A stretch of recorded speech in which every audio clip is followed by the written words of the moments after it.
let's get started with our first session, which is called Impact of Startup on the Indian Economy. And for this, may I request Dr. Arun Singh, Global Chief Economist of Dun & Bradstreet, to share his perspectives with us. And ladies and gentlemen, can we have a huge, huge round of applause for Dr. Arun Singh?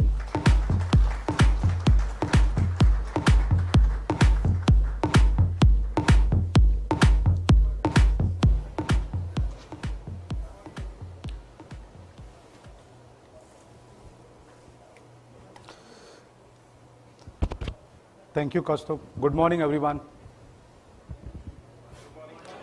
Good morning. Thank you for the energy. I know I'm not a great speaker like Kaustubh. He is really great. He basically will keep energy very high throughout the day, but I'll try to keep energy high just first 15 minutes with all your cooperation. Thank you. We have a great session, I think, throughout the day. It's a pack. And of course, in the evening, we are going to felicitate the leading startups in the country. And but the show, but the light and everything, it's all depend on all of you, because you are going to create those impact. So that impact is just the macro I'm going to talk about.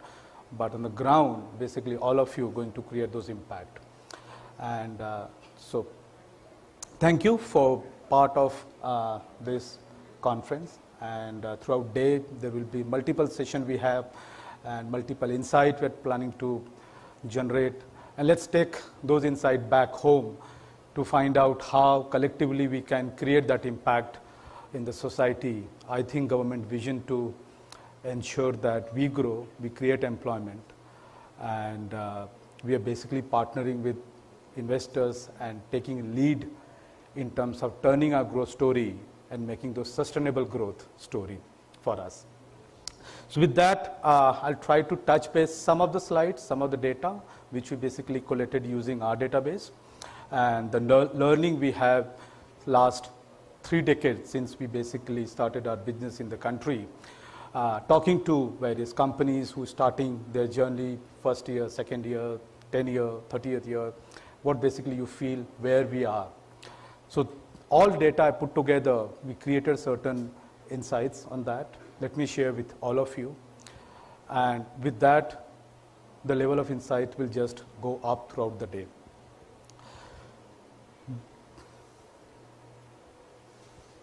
Yeah. So just to start with the first thing, I mean, there are various data, floating around.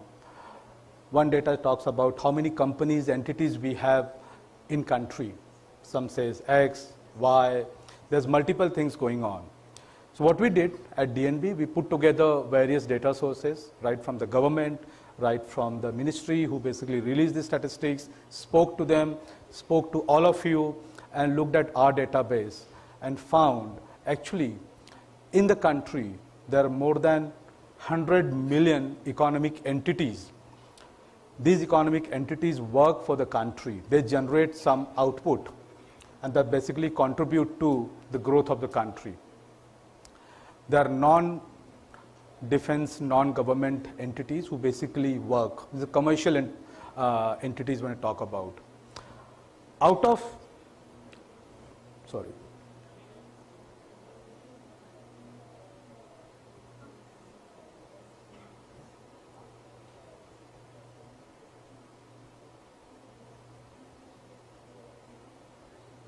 I know, I think even slide understand that this is a technology hub.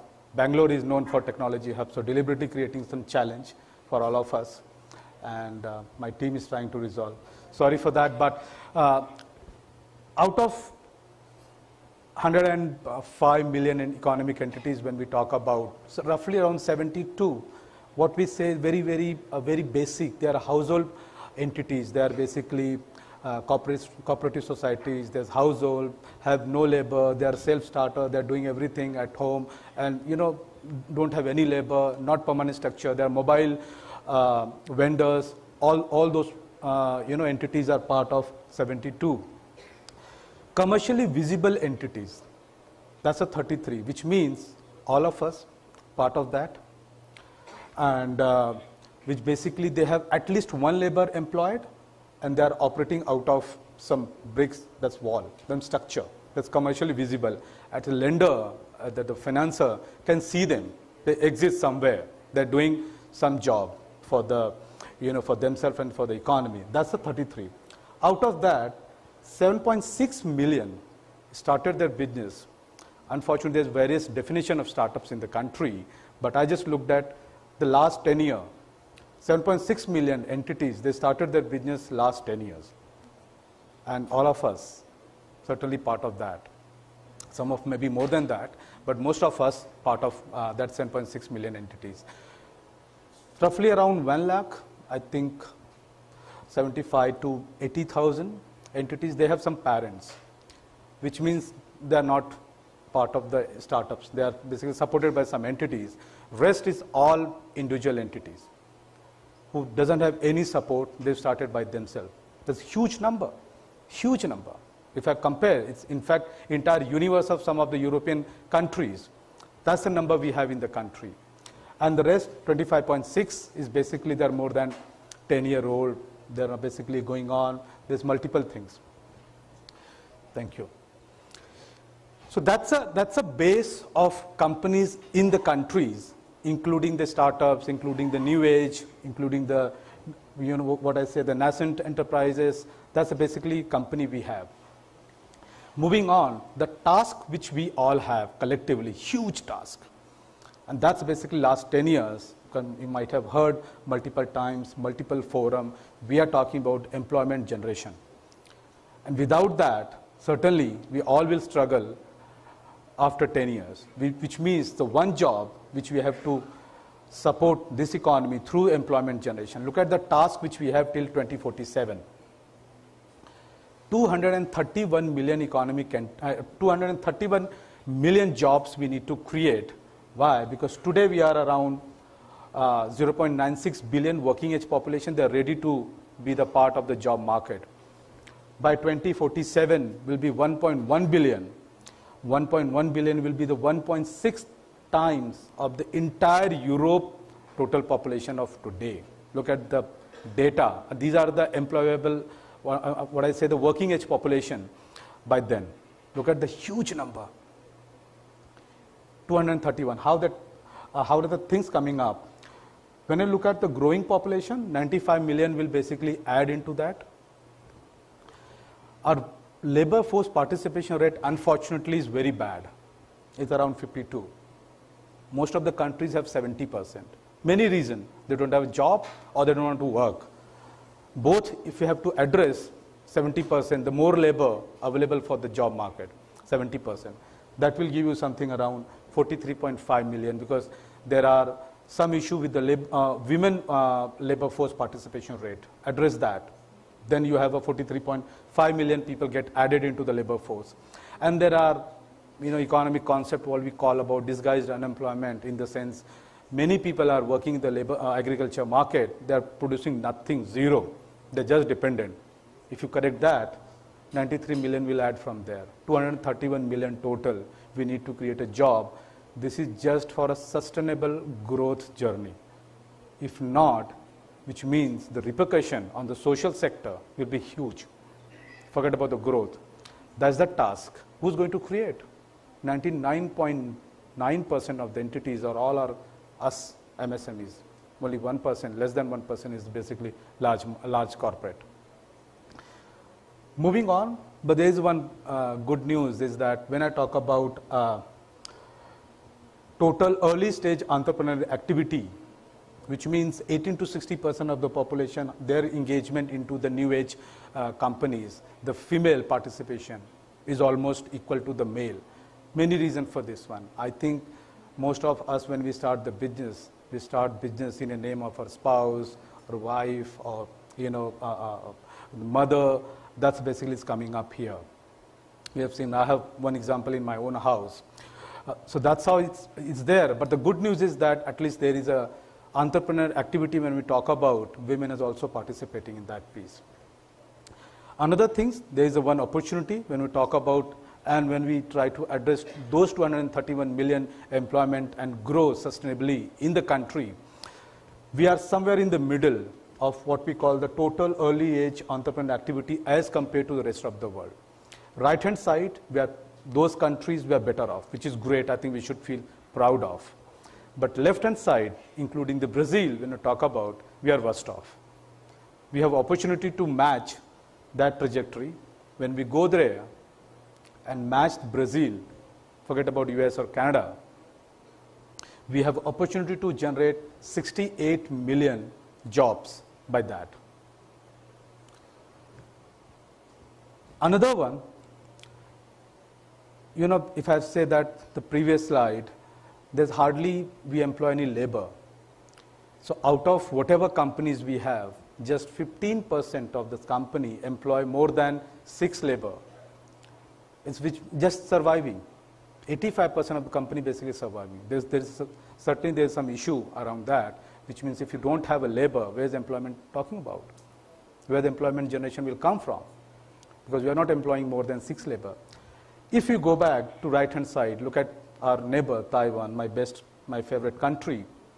If you try to match, which means 134 million more jobs can be created.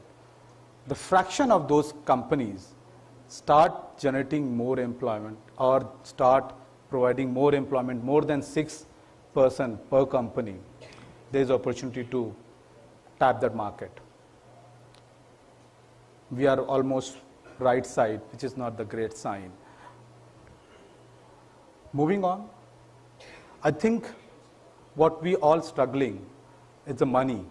At DNB, we are talking to all of you, companies, that what is basically what one factor or two factor constraining a growth. Everyone talk about money. Give me money, we'll grow. I think everyone can say that. We'll grow basically. That's a precisely point. And today, look at this history. When you talk about 2047, when we are trying to create those 231 million jobs, look at the money we need other than our own saving, other than our country. This is a macro number. This is not a company, it's a macro number. But this everyone can basically relate to. So far, when I talk about the foreign investment, unfortunately, after liberalization, we managed to generate $1 trillion of investment. And we need $18 trillion of investment by 2047. Look at the task we have, which means at a stakeholder level, at a company level, at a government level, at our level, at a researcher level, the task which we have to manage to ensure that we create those stories that the company are very well placed in the country, they need fund, they can grow, they can generate the enough return so that at least everyone is winning. That information, that news, I think that insight we need to generate, that how we can create those efficiency in the productivity metrics so that at least we are growing and we are getting the fund for the growth. So why I'm trying to say that when I say the return on the foreign investment, we are fairly placed. We are in the middle of the country pack. We are not as good as Czech Republic or Indonesia or China in terms of generating return on the foreign investment, but we are much better than some of the developed countries. Of course, they are flat. We are somewhere close to 4.3%, which is far better than the rest of the country. But that's when I compare with the other countries who are basically getting fund, including the China, where they managed to get the China fund. Look at the return, which means that two people have to work in tandem: the government of the India and then of course company, to ensure that we create those enabling environment where company is growing and generating return. Because individually, none of them can work together. Or none of them can work when talk about the standalone. They have to work together. Now, I think Costa was talking about the unicorn. That's good news. And when I talk about just 108 unicorns in the country, they generated 94 billion plus fund, which is great, which means we are getting fund, but we just need to grow. And I think it's a technology center. When I talk about the Bangalore, when I talk about this part of the world, I cannot ignore the fintech at this point of time. Look at the disruption you guys have created in the market space so far, last 5 years, 10 years. These statistics, when I compare last 10 years, whether customer acquisition cost, lending cost, transaction cost, customer onboarding cost, personal loan lending, I think there was some audio going on earlier, and then small business loan, look at the time cost reduction. Across 6 categories, we can see the 90-95% reduction. Whether cost, time, is all because of the fintech, all because of the technology companies partnering with the financial channels and penetrating, which means there is an option, there is an opportunity available. We need to find and grow and create those scenarios, create those growth stories for the world and the government and the investors that we have opportunity, we are growing and we can grow. And some of the other factors, I think this is a BFSI sector, to be very specific, when I talk about motor claim settlement, check DD clearing, minimum loan tenor, time to raise funds, portfolio management fee, capacity to synthesize information. Look at the time, effort and everything taken together, it's coming down from 7 days to 20 minutes, from 3 days to almost real. We're just talking about 59-minute loan. We're talking about from a 6-month raising capital to just 35 days. Look at the time it's coming down. And this is basically talks about efficiency and the productivity. That's the economic logic and economic context.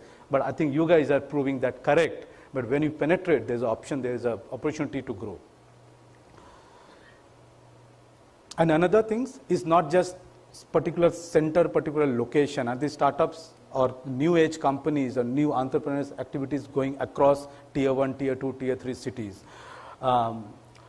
In 2017, I think 122 districts were covered in terms of some sort of startups forming in those countries. Today is 550.